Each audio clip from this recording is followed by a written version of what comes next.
Alors maintenant, la première chose à faire avant de faire la programmation, c'est déjà de donner des noms assez intuitifs à nos éléments pour les retrouver facilement.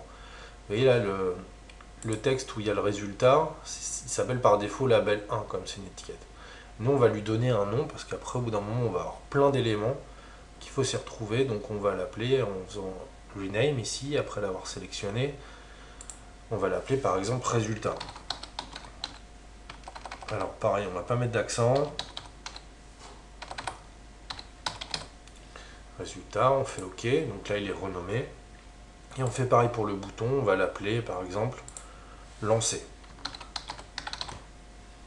pour être cohérent avec notre texte et le retrouver facilement. Une fois qu'on a fait ça, maintenant on va pouvoir créer le programme. Alors vous cliquez sur le bouton bloc là qui permet de basculer sur la fenêtre où on crée les programmes. Alors, deux éléments principaux dans cette fenêtre. Ici, les blocs de construction. Et ici, le code qu'on va pouvoir installer sur toute la surface qu'on veut. Alors, on voit ça tout de suite. Donc la première chose qu'on fait, c'est déclencher, lui donner l'élément déclencheur du code. Donc en fait, c'est quand on va cliquer sur le bouton. Donc on va sur le bouton, on clique ici, on retrouve notre bouton qu'on a renommé là, lancer, et on regarde ce qu'il nous propose. Même si on ne connaît pas trop, c'est assez intuitif.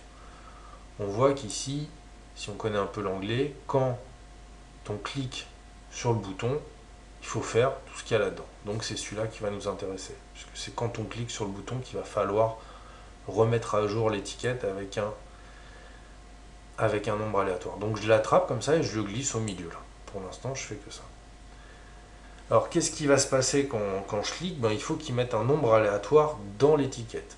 Donc on va aller voir ce qu'il y a dans les étiquettes. Dans l'étiquette résultat ici, vous voyez, il nous propose plein de choses.